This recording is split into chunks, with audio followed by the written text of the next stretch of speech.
السلام علیکم ورحمۃ اللہ وبرکاتہ۔ الحمدللہ والصلاة والسلام علی رسول اللہ، اما بعد۔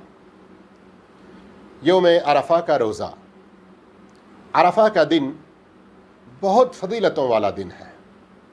اس دن کی عظمت کے لیے یہی کافی ہے کہ اللہ تعالیٰ نے اس دن کی قسم کھاتے ہوئے سورۃ البروج میں ومشہود اور سورۃ الفجر میں والوتر کہا ہے، اور نبی کریم صلی اللہ علیہ وسلم کی احادیث مبارکہ میں اس کی بڑی فضیلتیں وارد ہوئی ہیں، جن میں سے چند یہ ہیں کہ یہ ایسا دن ہے کہ اس دن جس قدر زیادہ تعداد میں اللہ تعالیٰ جہنمیوں کو جہنم سے آزاد کرتا ہے، اس قدر کثیر تعداد میں کسی اور دن نہیں کرتا۔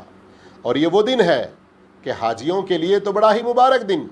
ترمذی کی حدیث کے مطابق جو عرفہ میں وقوف نہ کرے اس کا حج ہی نہیں ہے، جبکہ ایک اور صحیح حدیث سے حاجی لوگ عرفات میں رہ کر جو کچھ دعائیں کرتے ہیں اور جن جن لوگوں کے لیے دعائیں کرتے ہیں، اللہ ان سب دعاؤں کو قبول فرما لیتا ہے۔ اور اس مناسبت سے ہمیں یہ نہیں بھولنا چاہیے کہ اس دن بہت زیادہ دعا کرتے رہنا، بہت زیادہ اللہ کا ذکر کرنا، اور بالخصوص روزہ رکھنے کا اہتمام کرنا چاہیے۔ یہ روزہ تو صرف غیر حاجیوں کے لیے ہے، جو حج پر ہیں ان کے لیے نہیں ہے۔ اور غیر حاجی اس دن جو روزہ رکھیں گے، مسلم شریف کی حدیث میں اللہ کے رسول صلی اللہ علیہ وسلم نے یہ بشارت دی کہ اس کے بدلے ان کے 2 سال کے گناہ معاف ہو جائیں گے۔ تو یاد رہے کہ وہ روزہ دنیا بھر کے جو جس علاقے میں رہتے ہیں، وہاں ان کی اپنی چاند کی تاریخ کے اعتبار سے 9ویں تاریخ جو ہوگی اس دن وہ روزہ رکھیں گے، یعنی اپنی ان کی عید الاضحیٰ سے پہلے والے دن میں۔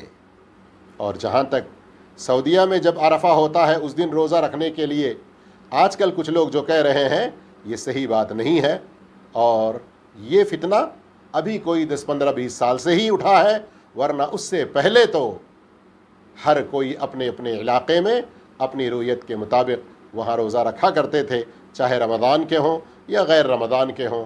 تو ہمیں اس بات کا خیال کرنا چاہیے۔ اور بعض لوگوں کو یہ دھوکہ ہوتا ہے کہ اللہ کے رسول صلی اللہ علیہ وسلم نے صوم یوم عرفہ کہا، عرفہ کے دن کا روزہ۔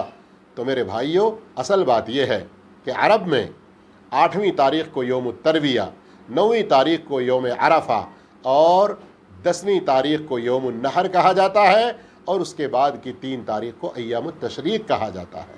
تو 9ویں تاریخ کو ہی ذی الحجہ کے یوم عرفہ کے نام سے مشہور ہے، اس لیے وہی نام وہی الفاظ استعمال کرتے ہوئے، اور جب کے بعد اہل علم نے ذکر کیا کہ 9 تاریخ کا ذکر بھی آیا ہوا ہے، اس لیے اسی سنت کے مطابق ہمیں روزہ رکھنا چاہیے۔ اللہ ہم سب کو نیک عمل کی توفیق دے۔ والسلام علیکم ورحمۃ اللہ وبرکاتہ۔